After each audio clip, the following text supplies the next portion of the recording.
Mixed reviews from here in the Northwest for the Ford government's latest budget. Good evening and thank you for joining us. The 2025 budget was released yesterday afternoon. A number of area leaders and politicians made their way to Toronto to find out firsthand what it contains for the Northwest. Justin Hardy spoke with some of the main players in our region. He joins us now in studio. Justin, how are they reacting? Ryan, reactions have been pretty mixed. Some of our local leaders say they'd hope to see more for the North in this budget, while others are very happy with what Northwestern Ontario will be getting this year, such as a massive investment for the planning of the new All-Nations Hospital in Kenora. One of the most celebrated items contained in the provincial budget is a $50 million investment to move forward with planning a new Lake of the Woods District Hospital. In a media release on Thursday, hospital officials said the announcement marks a historic moment for area communities. However, the NDP are calling for its spending plan a Band-Aid budget. Thunder Bay Superior North MPP Lise Vaugeois wanted to see more for the highway twinning project and for wildland firefighters. She also says there's far too much funding going into for-profit healthcare. To me, that's a huge problem. Public money is for public care. It is for looking after people. It's not for shareholder profits. And the other thing is that the private clinics wind up cannibalizing our public healthcare system, right? So we keep bleeding nurses and bleeding healthcare staff into the for-profit clinics. Thunder Bay Atikokan MPP Kevin Holland says he's very happy with the budget and what it's going to bring to the region. So there's a number of items throughout the budget that are going to have a direct benefit to Northwestern Ontario and the residents in Northwestern Ontario. So I'm really quite excited. I was going through the budget document and a number of pages turned over where there's opportunity for businesses that are going to help us through some of the challenges we're facing as a result of the tariffs and duties being imposed from the U.S. government. The Northwestern Ontario Municipal Association welcomes the 2025 budget. NOMA President Rick Dumas says for the most part he's happy with what this region will be getting. We can all be critical of everything in regards to any budget that comes out, but I think in the big scheme of things, from my point of view, from a NOMA lens of the 37 municipalities I represent,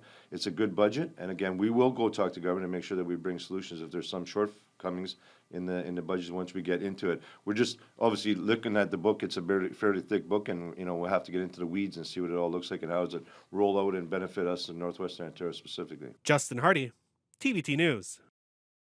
And the Ford government is outselling its $232 billion spending plan today, saying the budget, with its ballooning deficit, will help put Ontario in a good position to navigate the U.S. trade war. CTV's Siobhan Morris has the latest. The Premier kicked off the long weekend on the world's longest freshwater beach, announcing new tourism supports for Wasaga Beach, and being asked to fill in gaps on a $5 billion newly created Protect Ontario account. We're going to focus on the businesses that have been hit by the tariffs right off the hop. They're going to be getting $1 billion to make sure they keep keep on their feet and keep creating jobs. But there's no information on how to qualify or which programs the cash would cover. The budget didn't include major new help for colleges and universities, a sector under strain, deepened by a federal cap on international students, a cohort schools have relied on to balance their books since they can be charged higher tuition. They're going through an adjustment period. Schools have been eliminating programs, hiring less staff. The Council of Ontario Universities cautions universities are currently projecting nearly $1 billion in lost revenue over the next 2 years, with 3 universities projecting operational deficits of $338 million, urging the province to revisit its funding formula and tuition freeze. Tucked onto the last page of the budget, a demand for more transparency around automated speed and red light cameras. They should be focused on road safety, the government says. Doug Ford has gripes about Toronto's 150 speed cameras. Not everyone, but the city's using it as a revenue source. And it's a little unfair. They hide them all over the place, and if you're going, 10 kilometers an hour over, you're getting dinged. Those cameras generated $40 million in fines last year. With twice as many cameras now watching, the mayor insisted last month. It's not about revenue. It's about keeping people safe. The mayor's office points to studies showing the cameras do change driving habits, but they are open to adjustments, writing in part, "We support steps to improve transparency and public signage. Our goal is for no one to pay tickets and for drivers to slow down to keep people safe. It wasn't in the budget, but the Premier isn't ruling out the possibility of sending checks directly to Ontarians like he did before the election if the weight of tariffs becomes too heavy. At Queen's Park, Siobhan Morris, CTV News. A restricted fire zone is now in effect across a large portion of the Northwest. The fire ban was put in place just after midnight due to the raging forest fires in the western part of the region. This photo shows Kenora Fire 20, which has grown to more than 30,000 hectares. The fire burned within 2 kilometers of Wabsamung First Nation, causing a full evacuation. The MNR says yesterday's rain helped keep the fire from burning any closer today. Another large fire, Sioux Lookout 3, has caused ongoing closures of Highway 599 to Pickle Lake and the evacuation of Saugeen Ojibwe Nation. But that fire has slowed as well, and the fire hazard in most of the region was considered low to moderate today, thanks to the favorable weather. However, the restricted fire zone remains in place from Quetico Park to the Manitoba border and north to Red Lake and Pickle Lake districts. Thunder Bay police have arrested 3 people over the last 2 days in 3 separate child pornography cases. 20-year-old Damien Mallow is accused of exchanging nude images with a female youth online. He was arrested yesterday. Then today, 2 men separately turned themselves into police after officers seized electronic devices earlier this year. 25-year-old Arjun Roy is accused of sharing child sexual abuse material and soliciting nude images from a female youth. And 44-year-old Daniel Atkinson is also accused of sharing child abuse material. All 3 appeared in court today. Well, with summer approaching, the City Parks Division has announced opening dates for park services around Thunder Bay.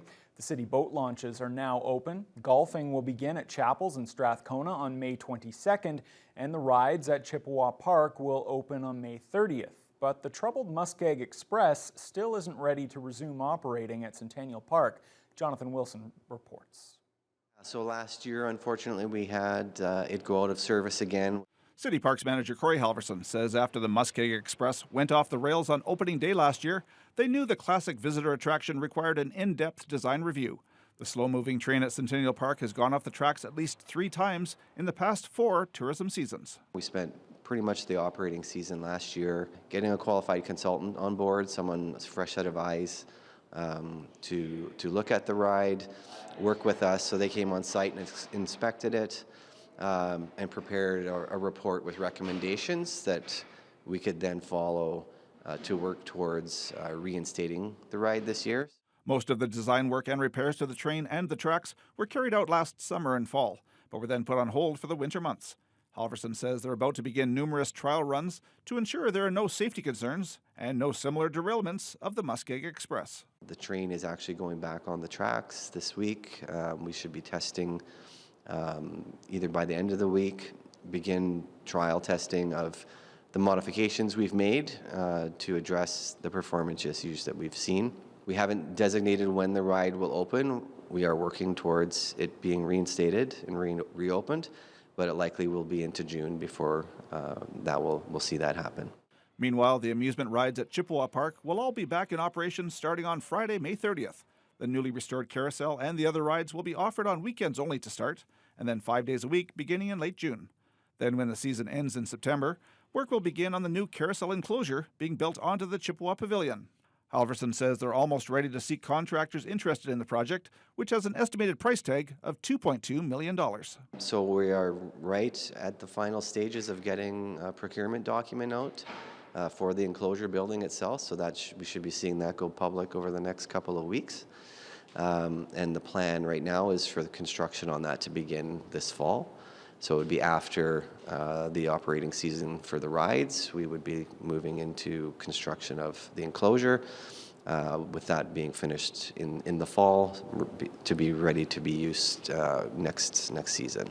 Most of the funding for the carousel enclosure came from Heritage Canada and the province, with the rest from the city. Jonathan Wilson, TBT News.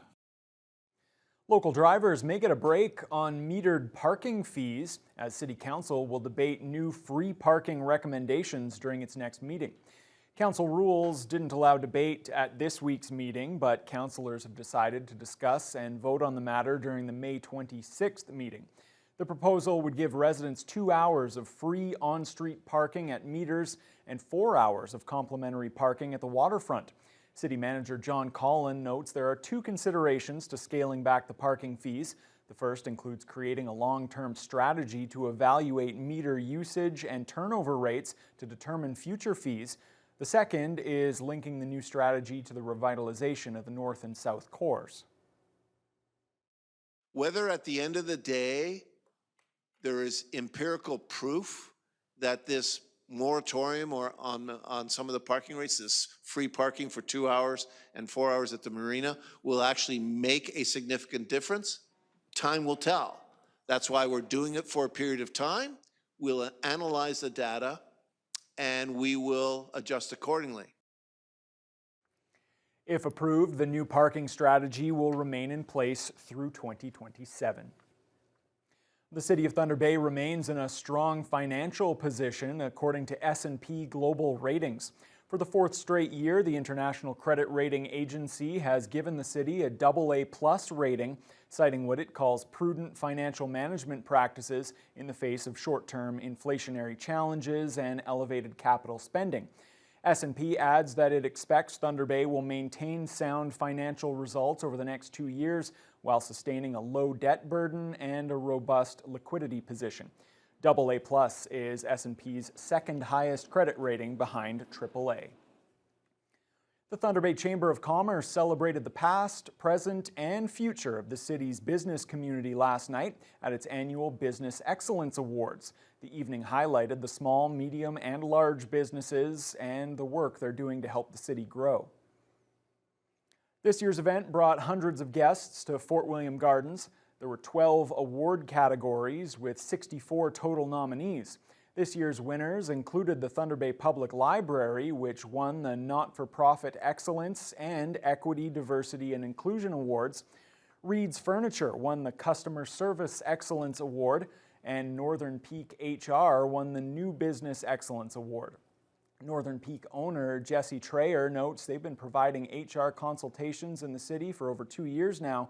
He says he's overwhelmed by the recognition. Wasn't sure what to expect when coming here, and even in terms of the event, and it's extremely well done and a lot bigger than what I expected, to be honest with you, but very honored and grateful for the award. We're a small business in this community, and it definitely warms my heart to see how much the Chamber has been doing and how it has created a space for all the businesses to come together and rise together. For businesses, they work day and night to, try to find ways to, create jobs and give back to the community. And so we think it's really important to acknowledge the work that they're doing and to give them a little bit of a shout out once in a while for all their hard work. Some other award winners were Lowry's, the Thunder Bay Border Cats, and Leanna Frenette, who was named Business Person of the Year. The full list of winners can be found on the Chamber's website. In honor of National Police Week, the OPP and Anishinaabe Police in Thunder Bay were out collecting food today for their Stuff a Cruiser event. The officers were set up outside the Real Canadian Superstore, encouraging shoppers to donate to the regional food bank. The OPP decided to partner with NAPS this year in hopes of stuffing both cruisers full of food for those in need. Many generous shoppers dropped off items to the officers who were on hand to help collect their donations. NAPS recruiter Mason Morisseau says he looks forward to collaborating with the OPP again for future events. It feels great to be able to be here, obviously to assist with our police partners with the OPP. We're excited to be a part of, giving back to the community and giving back to the RFDA, and to obviously represent the people of the Anishinaabe Nation, and obviously to represent the police service. So I'm definitely grateful to be here and to be invited. It's so important for us to give back to our communities for all the great things that communities do within their communities. So volunteering, of course, and then the great work that the RFA does. They provide foods in all the communities, that we police in, and we know that there are food shortages, so we very much appreciate it. And anyone who missed today's Stuff a Cruiser event can always donate directly to the RFDA. Let's turn our attention to the weather now. And Fiona, we have gotten some much needed rain across northwestern Ontario. There was some thunder last night as well, and then that rain continued today. Yeah, a little bit of a thunder boomer in the early night, late eve hours, and that did continue off and on overnight. Today, for the most part, Thunder Bay was fairly dry, but as you can see, this system moved out. We got a bit of a break, and as it continues to rotate, we're still getting the push-up of this bottom layer. It's a huge system, but it's not a solid, consistent rain, so it's going to be a lot of off and on. Right now, we're enjoying a little bit of off. Some parts of the city, you might look out and actually see a little bit of blue sky and some sunshine and think, what is she talking about? This is why. It's inconsistent. And because of that, we literally got a little bit of everything today. We had light rain, we had fog, we had mist, then it was partly cloudy, then it was mostly cloudy, and winds were ranging from 9 to 31 kilometers per hour from the east-northeast with a low of 8, but a daytime high of 16. So it was a little bit warmer than we had originally anticipated, but still not a bad Friday, I guess. Across the region, we've definitely got a mixed bag. Red Lake is currently at 7. They held steady at 9 Celsius from about 6 a.m. until about an hour ago, and temperatures have just dropped a couple of degrees right now with that rain falling. Fort Frances had rain off and on, and they're currently under cloudy skies. They hovered between about 11 and 13 Celsius all day today, currently sitting at 12, Kenora at 13. Then it starts to warm up into the 15s in Dryden, Upsala, Sioux Lookout, and up into Armstrong and Greenstone, 19 Celsius. Actually, they had rain and cloud in the morning hours, but it's been sunny all afternoon since about 11 a.m. or so. Just starting to get a little bit of cloud rolling in. And then along the eastern shore, in the low 20s. We've got Sault Ste. Marie at 22. They actually topped out with a high of 27 and humidex values of 29. So it was a very beautiful day on the eastern shores of the lake. Here in the city of Thunder Bay, we are going to drop down, not a whole lot, into the single digits, but just barely. A low of 9 is expected.